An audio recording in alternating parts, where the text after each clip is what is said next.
L, no, no, no, L. What's going on, guys? Today I'm going to work on this Power Wheels car in my garage where it's a balmy 90 degrees.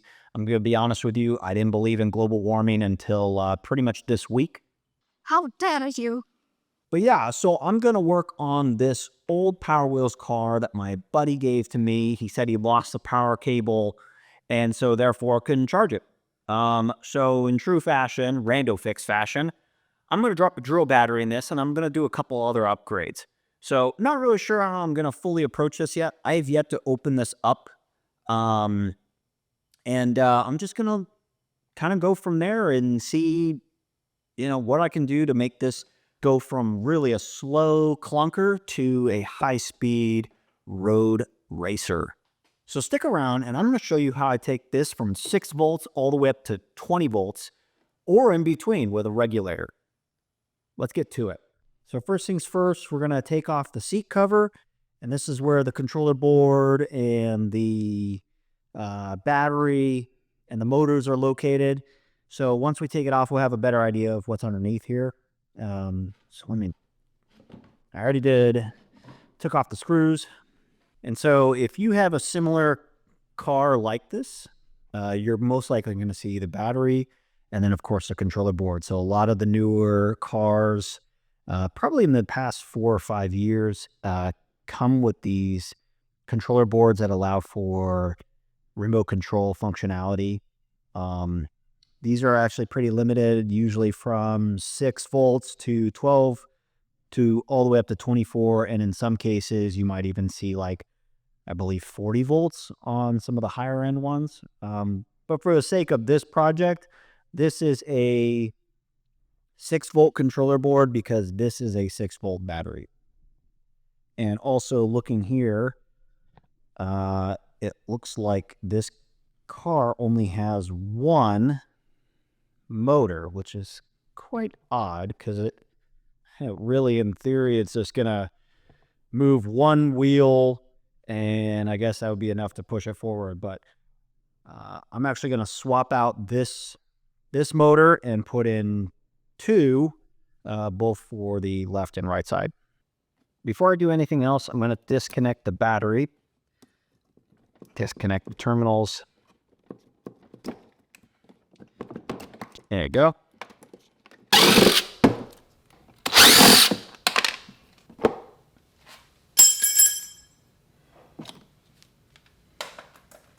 Now I'm going to go over the wiring configuration for a minute here before we go in any further. After disconnecting the battery, you probably notice this thing. This is actually a fuse, and it's coming off the charging port here. And this actually went to the positive side of the battery. And then over here, you had the negative side, which looks like it gets split from the charging port to the controller board. Same thing with the positive side. This acts as a cutoff for the charging port. That's why there's a split there. And that goes into this terminal. So this right here, if you're looking at the controller board, usually there's about 4 hookups. In this particular case, this one right here and this one, this long one, these kind of control the little gizmos that might happen, little soundboards and everything up at the front and lights. This one right here, that's a 2, almost like a double stack, goes to the motor. So this is what gives power to the motor. And this is a power input. Usually it's a 3-block or a 3-prong, even though it's really only using 2. So just looking at the board, those are the things I identify what's most important. So what I'm going to do is I'm actually going to disconnect these cables. So trim these cables so I can attach the drill battery to this and reroute the power. So I won't be pulling power from the board because I don't want to fry it. If I put anything above 6 volts in here, I can run the risk of frying the board, and we don't want that. But I also want to keep the board just in case if I do want to put in a remote control functionality down the road. I most likely will have to swap out the board in this case. But more so, I want to keep the stuff that works at the front. So I want the radio and I want the lights to work, which means I'm going to have to work around these power inputs and change them around. I'll show you how I do that. So let's get to modifying the power input first. So after getting the power cables clipped, what's next is to kind of figure out how I'm going to route the power to the motors. Since I don't want power going through the board, I'm actually going to disconnect this 2-prong here off the board. Yeah. So the next thing I have to figure out is when the pedal is depressed, what wire is sending that signal into this board. So what I'm going to do is isolate that wire and disconnect it so that it's not going into the board. Again, remember, I don't want to put 20 volts of power into the board. It'll blow it up. So what I'm doing is I'm bypassing to where when the pedal is depressed, it allows for the power from the battery that will come off the split here through the pedal and into the motors. So I have the car on its side, and what I'm looking for is what wire is providing power to essentially this right here is the forward and reverse switch. It's sending the signal. So it's sending, in this case, the power from the pedal completes a circuit. I believe, I'm not really sure yet if that's positive or negative, but right there is what's closing that circuit. And then the blue and the orange are also completing the circuit. So really I need to figure out how to wire this up to where when it's engaged, this is the blue and the brown is making it go forward, and the brown and the orange make it go backwards. And then this cable right here, this thick gauge blue and brown is actually what powers the steering motor. I'm actually not going to be using this at all, but it is something that comes in handy in case you still have a remote and want to power the motor. So you won't have any control on forward or backward when your child's riding it, but you can at least control the steering so they're not going to go running into a curb or anything like that. Further looking at it, I don't think it's going to be as easy as I originally thought, just because that brown wire doesn't go back to the circuit board. So what I'm going to have to do is take off the windshield, and then be able to take off the dash, and that way I can see underneath all the wiring. So let me take off the windshield, and then hopefully I can take off the dash, and we can see how it looks underneath, and maybe figure out the wiring situation there.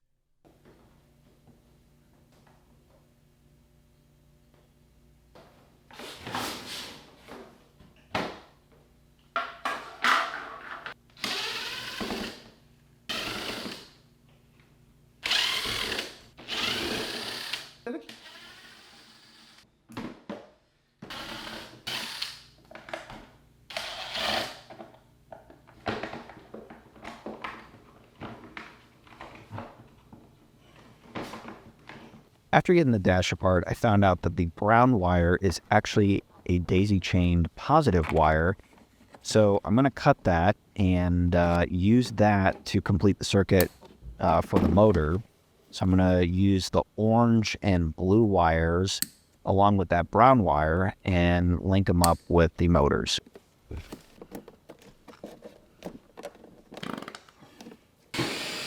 Next thing to do was drill a hole through the car so I could get the adapter power cables into the compartment.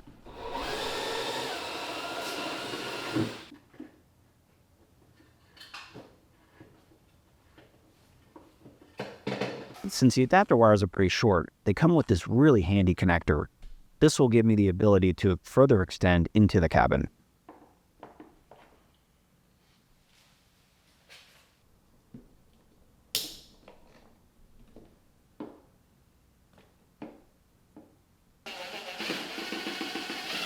After mounting the adapter, the next order of business was to install the voltage buck-down converter.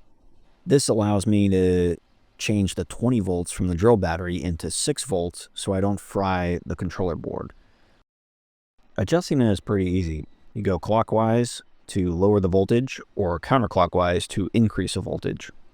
With the converter good to go, we're actually going to swap out these 2 slots for 3 slots because we need to take the power and split it off into the buck converter and then also into the voltage regulator. So I'm going to swap these out real quick.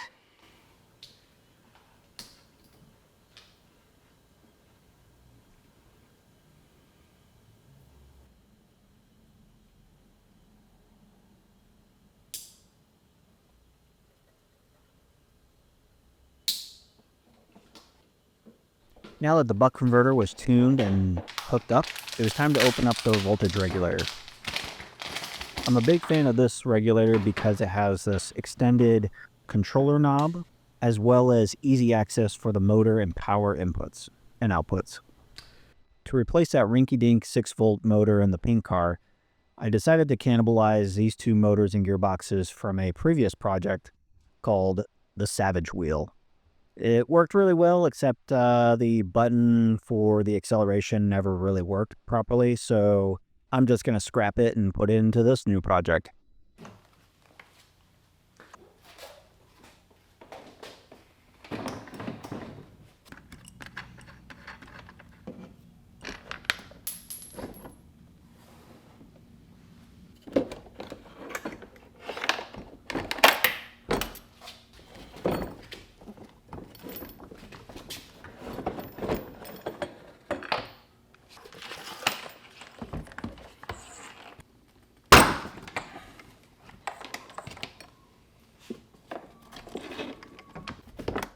After verifying that the motors and the gearboxes were going to fit into the car, I secured them into the frame to prevent the gearboxes from shifting from motor torque.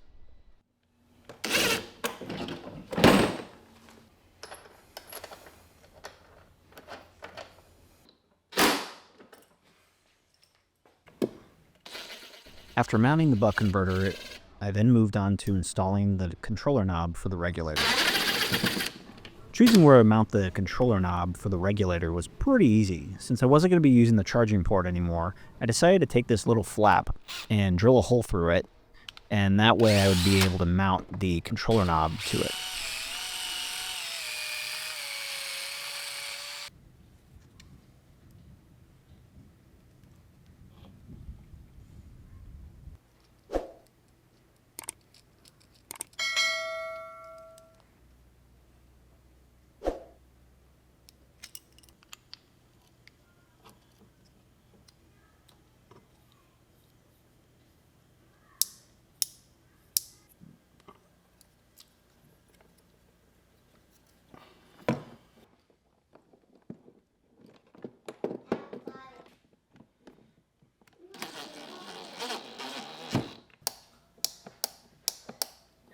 I installed a voltage meter to monitor the regulator's voltage.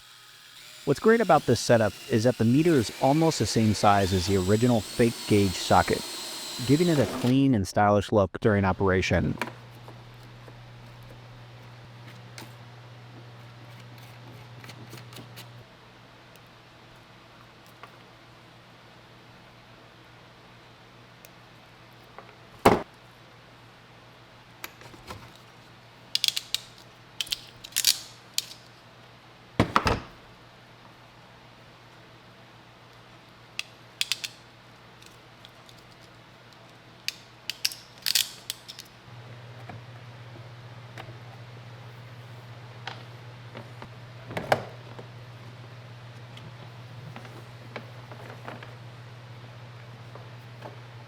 So underneath here, where the go ahead and back is this rocker switch. So as you can see, there's only 3 wires that come out of here, but that only sends a signal to the controller board. So unfortunately, what I'm going to have to do is disconnect this completely. It should just come all the way off, and it exposes all these terminals. These are the terminals. Let me see if I can zoom in here. These are the terminals that will actually complete the circuit. So as the rocker switch is engaged, it will provide power and also reverse the polarity so that the car can actually go in reverse. So really, the key to remember here is that the upper and lower are the power inputs, and the middle section is the power output. This is actually where the power is going to go into essentially like the motors. So keep that in mind if you happen to do this.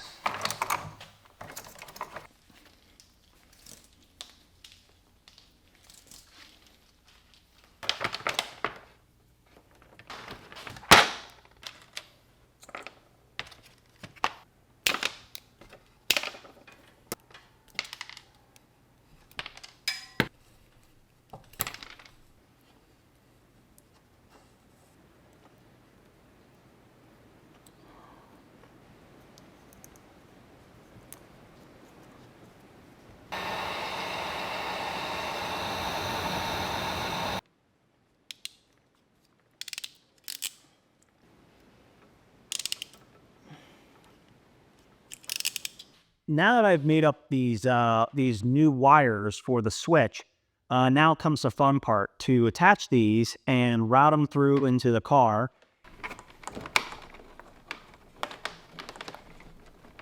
So here's or at least for right now, this is supposed to be the positive. So green's going to be the positive. So it's really positive on that right side and the left side, and then I'll just put in the negatives.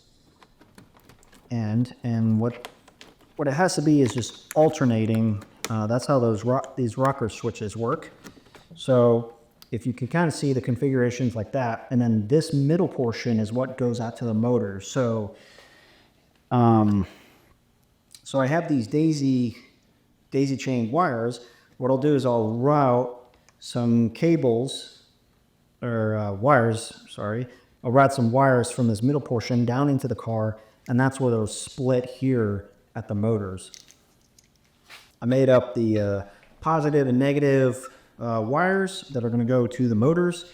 And again, if I believe it will be, so you want the negative on the right side,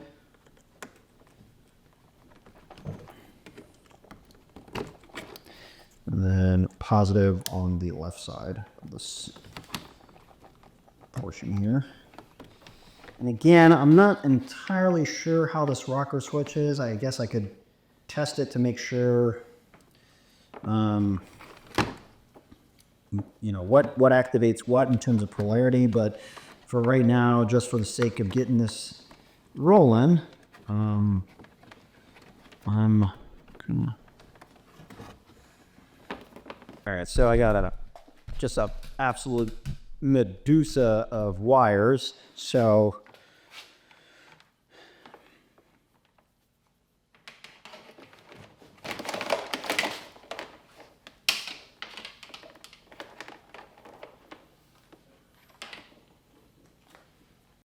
I also needed to add the pedal to the circuit and did a simple fix to use the pedal wire and extend it back towards the cabin.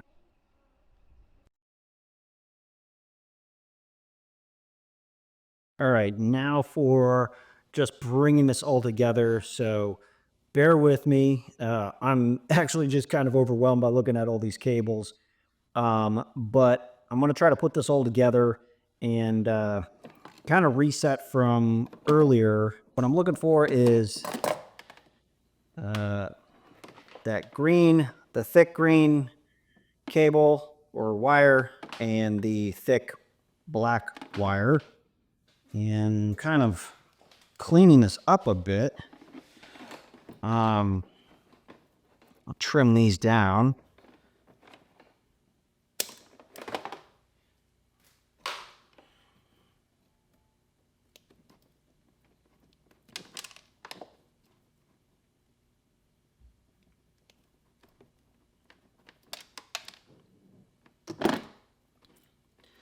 So again, the positive, at least for now, is the green.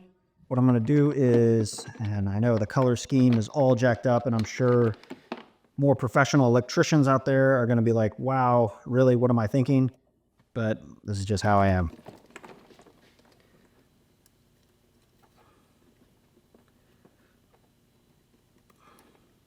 Just to remind you guys, this is the power that's going out to the motors, and that's the voltage meter or indicator.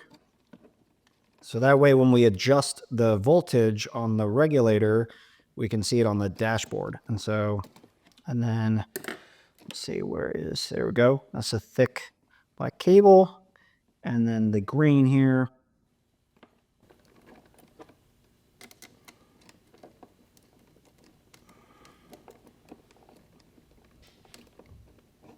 Okay, so now all that is good to go on the board.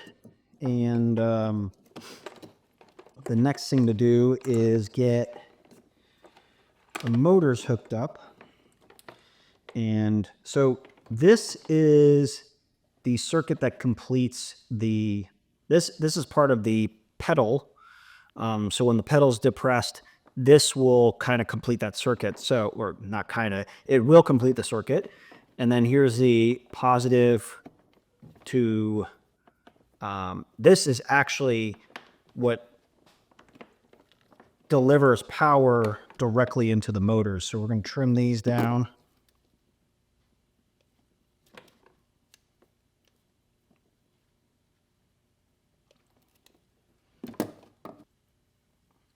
So what I'm going to do is the red, I'll just treat it as such with the red, the positive, and that's going to go right here on this extender. Then just pick one of the ends. It doesn't really matter with the throttle. They're both going to complete the circuit. So that's a yellow portion there. On the other end of the yellow, so what this is doing is this is sending, so on the rocker switch, that's how the power is going to be then delivered straight into the center. And then this is going to go down through the pedal. As the pedal is depressed, it's going to complete the circuit and send this last little piece to this part. And that's going to be where I'm going to have it to where it goes positive to positive. So as you can see, that's how everything is. And then on the black end, it really doesn't have to be anything special. All I need to do is just do this so I don't have to join it or separate it. And there we go. So what I'll do first is I'll just kind of hook up positives on positives. And so this is a, and then where's the black? So really at this point, I have it very simply set up, and it's just the reds from each motor are hooked on the positives, and the negatives from each motor are hooked up on the negatives. Chances are it will not operate like that. I'm going to have one wheel spinning in the wrong direction, but until I can figure that out, plus I just got to make sure that everything's going to be good on the circuit. This. So now the moment of truth.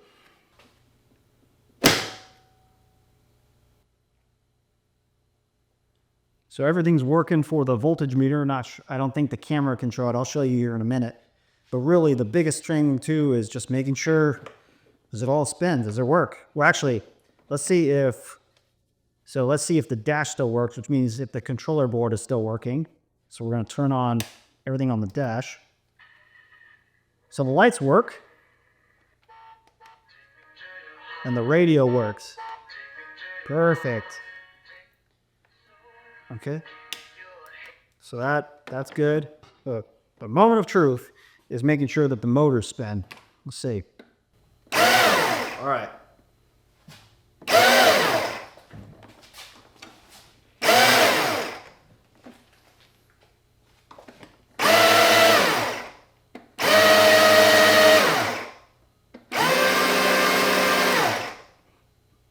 Hell yeah. So if this is going backwards when in the forward motion, all we have to do is just reverse the polarity. So if you see here, these two are coming off the right motor. So all we got to do is just swap them.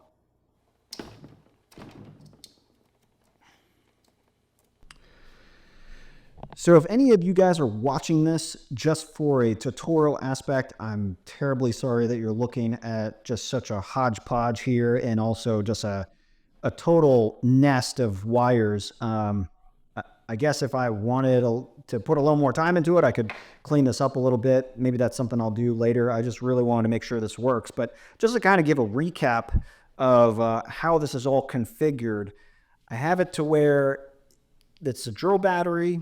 Will go in here, and that goes into the cabin, which is connected by this connector piece, goes into a splitter down there. That's 3 spots, one of which goes into the buck converter underneath here. That's what's converting the voltage down to 6 volts. And then that goes into the controller box. The reason why I kept this is because I wanted the radio and the lights and the sounds to work. Really, ideally, if you have these controller boxes, you want to keep this, and you also have the remote, you can still use this to at least steer. It won't control throttle or going forward or backward like it would come stock. However, you can at least control your kid. That way, if they're driving into the curb, you can probably redirect them and then try to stop them before they crash. So that's from the buck converter into the original controller box.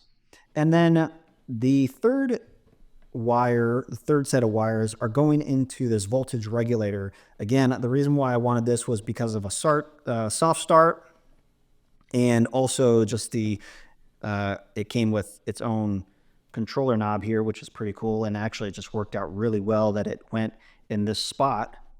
And from there, the power is going from the motor pieces. So these 2 spots right here are for the motor.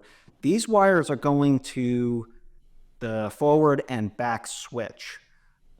From there, the positive and negative that are in the middle of this rocker switch will come into here, and that's kind of these two wires, and those are part of this mess right here.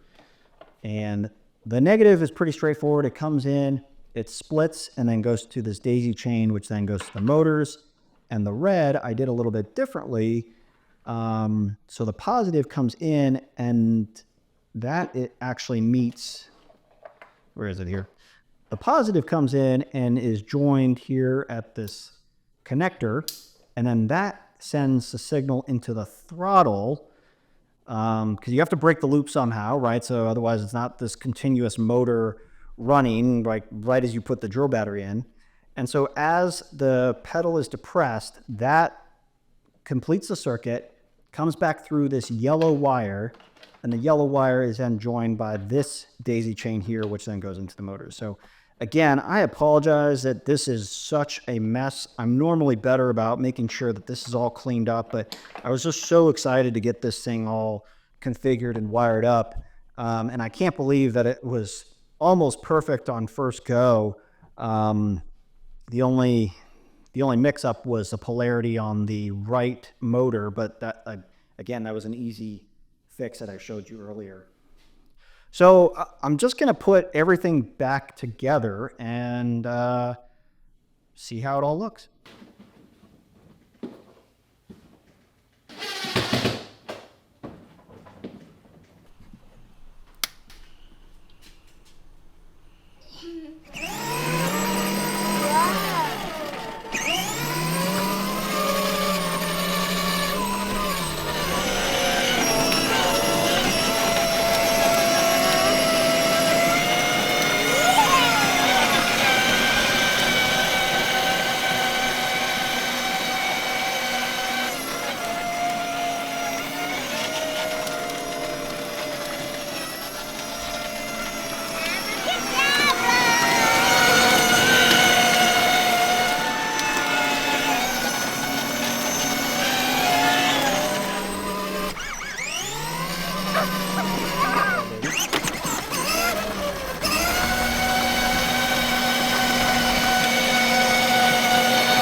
Help, no, no, no, help. So there you have it, guys. The pink car is done and it is spectacular. Way better than what it was prior to starting this project. Swapping out that stock battery for a drill battery gives me anywhere from 30 minutes to 45 minutes of use. My daughter is just ripping on this thing constantly.